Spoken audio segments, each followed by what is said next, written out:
네, 안녕하세요, 여러분. 반갑습니다. 여러분들의 최고의 투자 파트너 코인대장입니다. 자, 다들 지금 추석 연휴 잘들 보내고 계실 겁니다. 그쵸? 제가 현재 영상 촬영하고 있는 시간은 9월 17일 화요일 밤 11시 반을 좀 향해 가고 있는 이런 시점인데요.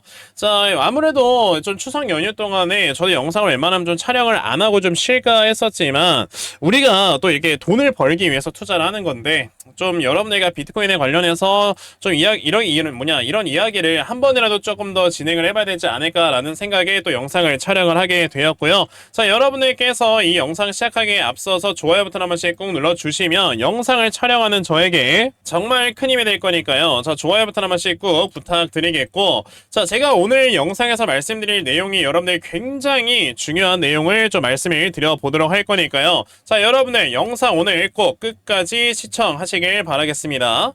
자, 그러면 이제 바로 좀 시작해보도록 할 건데, 제가 오늘 여러분에게 말씀을 드리려고 하는 거는 바로 요거를 좀 말씀을 드리려고 해요. 자, 부자 아빠 가난한 아빠의 저자로 유명한 여러분들 누구야? 로버트 기요사키가 여러분들 무슨 얘기를 했느냐? 자, 보시면 이제 9월 17일에 나온 뉴스, 그러니까 오늘 나온 뉴스이고요. 자, 비트코인과 금은 폭등이 임박을 했다라는 이런 얘기를 하고 있습니다. 자, 물론 이제 최근에 금이나 은 같은 이런 안전자산의 가격이 올라갈 거다라는 얘기는 아무래도 이제 경기 침체 관련되는 이런 이슈들이 좀 나오게 되면서 당연히 가격이 안전자산은 오를 수밖에 없다라는 얘기들이 있었는데, 갑자기 여러분들 이 로버트 기요사키가 비트코인까지도 지금 얘기를 하고 있어요. 자, 여러분들 이 로버트 기요사키라고 우리가 좀 얘기를 할 것 같으면 과거에 이제 미국의 부동산 가격이 미친 듯이 폭락을 했을 때 이 사람은 절대 미국이라는 나라는 망하지 않는다라고 이렇게 얘기를 하면서 정말 레버리지를 여러분들 미친 듯이 땡겨서 뭘 했다, 여러분들 그 폭락하고 있었던 미국의 부동산 몇만 채를 사들였던 사람입니다. 자, 그때 당시에 부동산을 어마어마하게 많이 사들여서 뭘 했었냐면은 거의 파산 직전까지 갔었다가요, 이제 다시 한번 이 부동산 가격이 폭등을 하면서 이 사람의 현재 지금 가지고 있는 자산만 하더라도 얼마야? 11조 원을 가지고 있는 사람이에요. 그러니까 이렇게 자신의 자산이 많은 사람이 이렇게 어마어마하게 투자에 큰 이력을 가지고 있는 사람이 지금 뭐라고 했다? 비트코인의 가격이 폭등에 임박했다라는 이런 얘기를 했고요. 그러면 어떤 얘기를 하면서 이렇게 폭등 임박을 했느냐라고 이제 했느냐면은 우리가 지금 요거를 좀 살펴볼 필요가 있어요. 자, 세계적인 베스트셀러 부자 아빠 가난한 아빠의 저자 로버트 기요사키가 이제 비트코인이 폭등을 한다라고 얘기를 했는데, 자, 이제 로버트 기요사키가 했던 말 중에 여러분들 첫 번째는 이겁니다. 이번 주 연준이 FOMC 회의에서 금리를 낮추면 달러 가치는 급락을 하고, 이건 어쩔 수 없죠. 왜냐? 미국이라는 나라가 지금 계속 고금리를 유지하면서 당연히 달러 가치가 계속 올라가는 이런 모습들이 나와주고 있었는데, 당연히 금리를 낮추게 되면 순간적으로 달러 가치는 급락을 할 수밖에 없고요. 그럼 당연히 제2의 안전자산이라고 불리는 금, 은 가격은 오르게 될 것이다. 근데 여기에 비트코인까지 넣었다는 게 특징인 거죠. 자, 여기에서 우리가 확실하게 판단을 해야 되는 건 여러분들 뭐냐면, 자, 금리 인하와 함께 가짜화폐인 달러가, 자, 저는 이 얘기가 여러분들 굉장히 좀 의미심장하다고 생각을 하는 게, 여러분들 달러라는 걸 단 한 번이라도 가짜화폐라고 생각을 해보신 적 있습니까? 지금까지 대부분의 투자자분들께서는요, 달러는 그냥 달러지 라고 생각을 아마 해보셨을 거예요. 그쵸? 이 달러라는 거를 여러분들이 막말로 지금 다른 나라에 뭐 여행을 가서 사용을 한다라고 했을 때 이게 그대로 사용이 되는 건데, 이거를 가짜화폐라고 우선은 얘기하는 이 이유에 대해서 우리가 먼저 알고 있어야 되고요. 그리고 이제 두 번째로는 이제 가짜 자산인 국채시장에서 빠져나갈 것이다. 가짜 자산? 이게 지금 전 세계적으로, 그리고 여러 이코노미스트들이 이제 국채라는 거는 굉장히 큰 안전자산이다라고 얘기를 하는데, 이걸 가짜자산이라고 이런 얘기를 하는 것 자체에 대해서 여러분들께 좀 말씀을 드려보려고 해요. 자, 이게 가짜 화폐다라고 우선 얘기를 하는 이유 중에 하나는 여러분들 뭐냐면, 자, 여러분들 달러라는 거는요, 지금 전 세계적으로 기축통화로 사용이 되고 있고, 이거는요, 발행량 자체가 여러분들보다 무한대로 늘어날 수 있다. 맞죠? 자, 그렇기 때문에 지금까지 M2의 이런 통화량의 증가를 보시게 되면은 계속해서 늘어나는 이런 모습을 우리에게 보여주었었는데, 자, 최근에 이 M2 통화량이 살짝 줄어드는가 싶다가 여러분들 최근에 또 어떻게 됐다? M2의 통화량이 또다시 전고점을 돌파하면서 새롭게 또 돈을 풀고 있는 이런 모습을 우리에게 보여주고 있죠. 자, 그만큼 이게 사실상 경제가 성장을 함에 따라서 이러한 지금 M2 통화량의 증가는 꾸준하게 늘어날 수밖에 없는 거다라고 생각을 해야 되는데, 그럼 우리가 이걸 가짜 화폐라고 얘기를 할 수가 있는 이유가 뭐냐면, 사실 어떻게 보면 막말로 이건 여러분들 종이 쪼가리예요. 그쵸? 근데 종이 쪼가리임에도 불구하고 여기다가 우리가 의미를 부여를 해서 우리가 이걸 사용을 하는 건데, 이게 가짜 화폐가 될 수밖에 없는 이유는 뭐다? 계속해서 돈을 찍어내면서 여러분들 이 미국이라는 나라가 기축통화라는 장점을 이용을 해서 이걸로 계속해서 부를 축적을 하고 있지만, 지금 사실상 미국의 경제가 이 지금 달러가 계속 풀리는 양만큼 엄청나게 살아나고 있느냐? 아니란 말이에요. 결과적으로 지금 미국이라는 나라는 거의 4경 정도의 이러한 부채를 끌어안아가면서까지도 여러분들 뭐라고 있는 거다?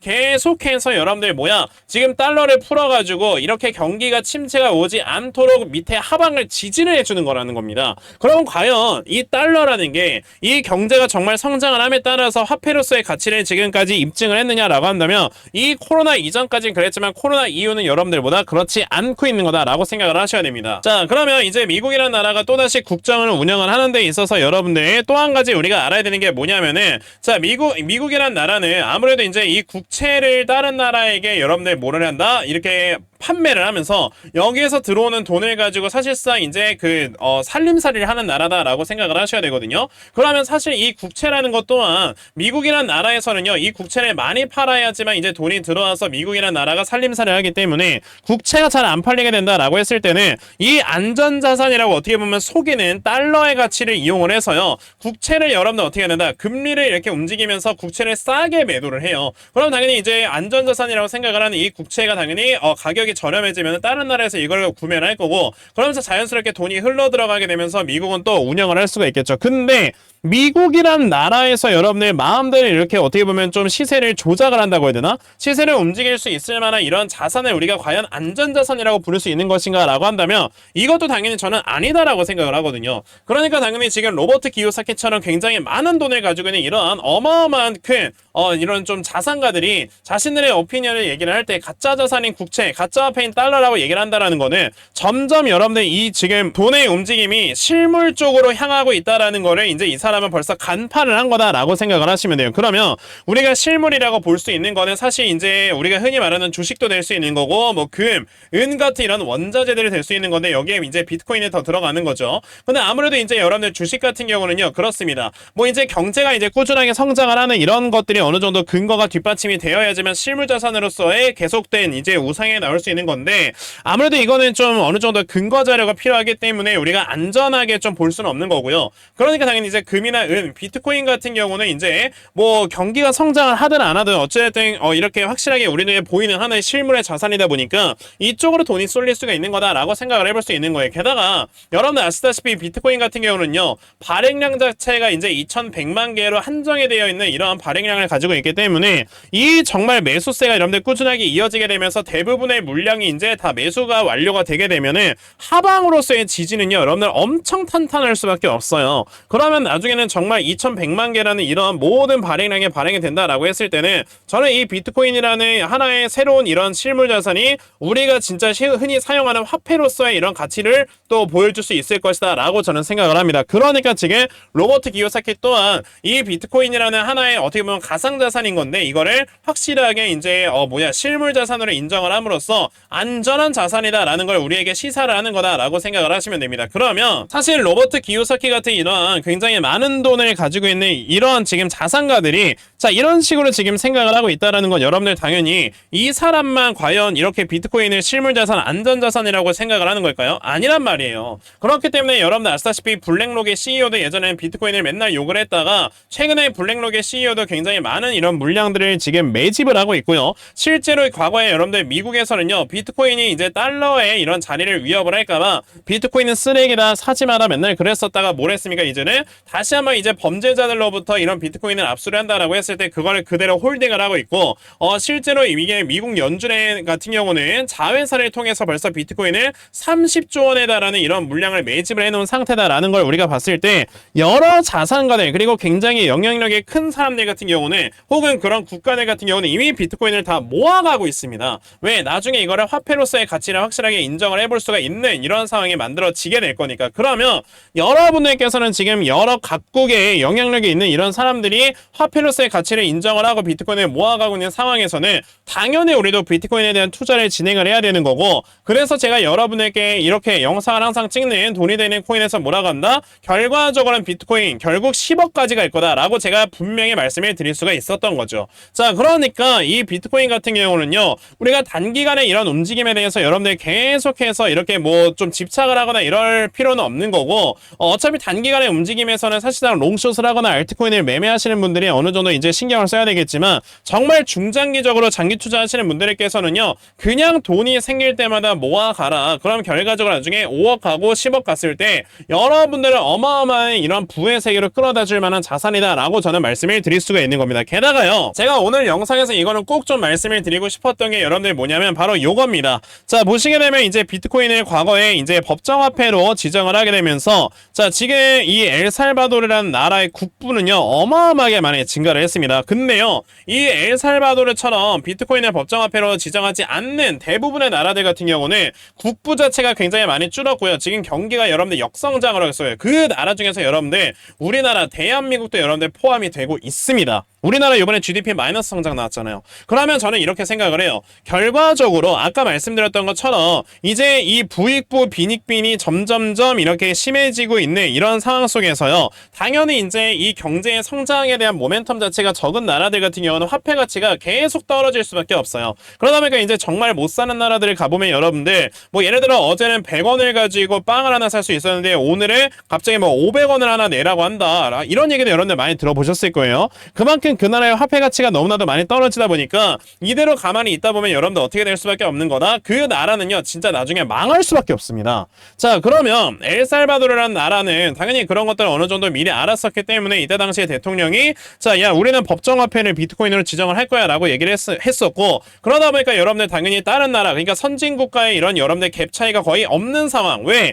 결과적으로 여러분들 최근에 나스닥과 이런 비트코인의 움직임이 커플링을 하는 걸 봤을 때 결과적으로 나스닥의 경제 성장에 따라서 올라가게 되면은 그거에 따라서 비트코인도 똑같이 올라간다라는 걸 본다면은 당연히 비트코인은 하나의 안전자산인 거잖아요. 그러면 이 비트코인을 여러분들 이용을 하는 엘살바도르라는 나라는요, 결과적으로 나스닥을 따라가는 거다라고 보시면 됩니다. 근데 나스닥이 여러분들 실패하는 투자예요?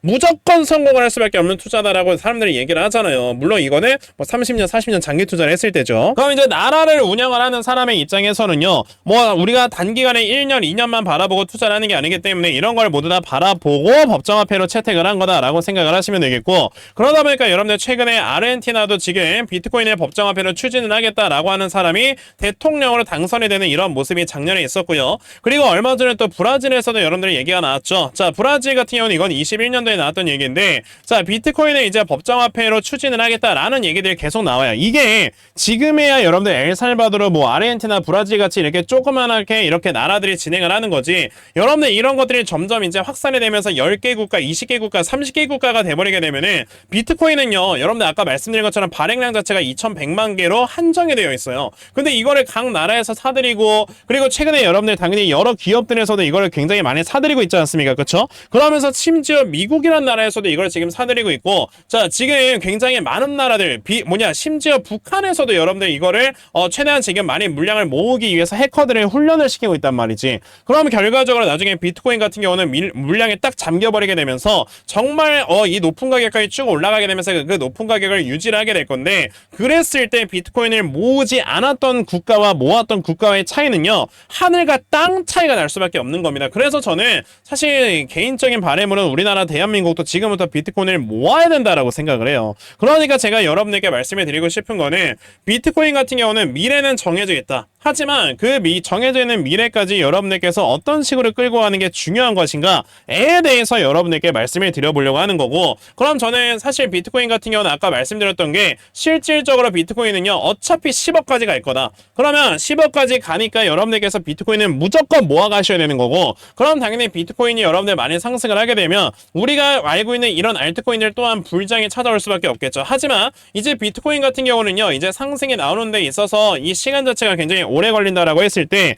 이제 알트코인들의 특징은 비트코인이 올라갈 때 여러분들 이 가격을 추종을 하면서 빠른 기간 안에 큰 수익을 쫙 낼 수 있는 상승세를 우리에게 보여줄 거란 말이에요. 그러면 여러분들께서 비트코인 같은 경우는 따로 모아 가시고, 그럼 내가 다른 이제 예를 들어서 알트코인으로 어떤 수익을 낼 수가 있는가에 대해서 생각을 해본다면, 당연히 알트코인을 여러분들 하나에서 두 개 정도는 모아 가시면서 나중에 10배, 20배 되는 수익도 같이 보셔야 여러분들의 계좌가 확실하게 늘어나는 거다라고 말씀을 드릴 수가 있겠죠. 자, 그래서 제가 오늘 이 비트코인의 영상을 좀 마무리를 하면서 여러분들께서 그럼 앞으로 알트코인을 어떤 걸 좀 모아 가셔야 되는 건지 이 부분에 대해서 한 가지만 딱 말씀을 드리고 영상 마무리하도록 할 겁니다. 자, 여러분들 영상 꼭 끝까지 시청하세요. 그래서 제가 이 대시세 종목이라는 거에 대해서 여러분들께 좀 말씀을 드려보려고 해요. 자, 저랑 이렇게 꾸준하게 또 영상으로 소통을 하시는 이런 분들께서는 당연히 단타 종목으로도 꾸준하게 또 수익을 내고 계시겠지만, 사실 우리가 제대로 계좌가 확 이렇게 불어나게 하기 위해서는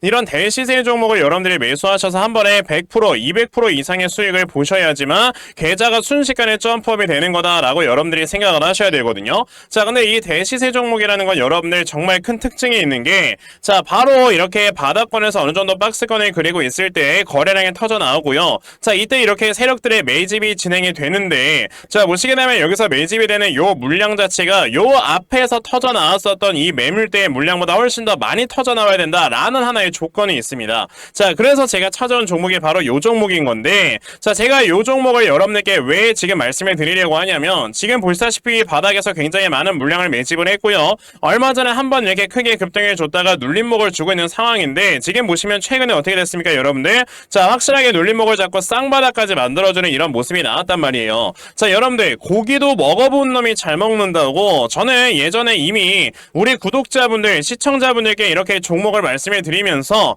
자, 우리 시청자분들 굉장히 많이 수익을 또 내실 수 있게 다 이렇게 도와드렸던 적이 있었고요. 자, 요번에도 이번에 진짜 여러분들 대시세 수익을 볼 수 있는 이런 종목을 찾아왔기 때문에 여러분들께 말씀을 드리고 있는 겁니다. 자, 그러니까 여러분들 중에서도 이런 대시세 종목을 지금 빠르게 받아가서 정말 올 한 해 큰 수익을 보고, 그러면서 여러분들의 계좌를 확실하게 불릴 수 있는, 자, 이러한 매매를 반드시 꼭 진행을 한번 해보고 싶다 하는 분들이 계시면요, 자, 이거 제 개인 전화번호입니다. 010-2964-0270. 여기 있는 제 전화번호로 저에게 히든, 자, 히든이라고 딱 이렇게 두 글자만 문자 딱 보내주시면 되고요.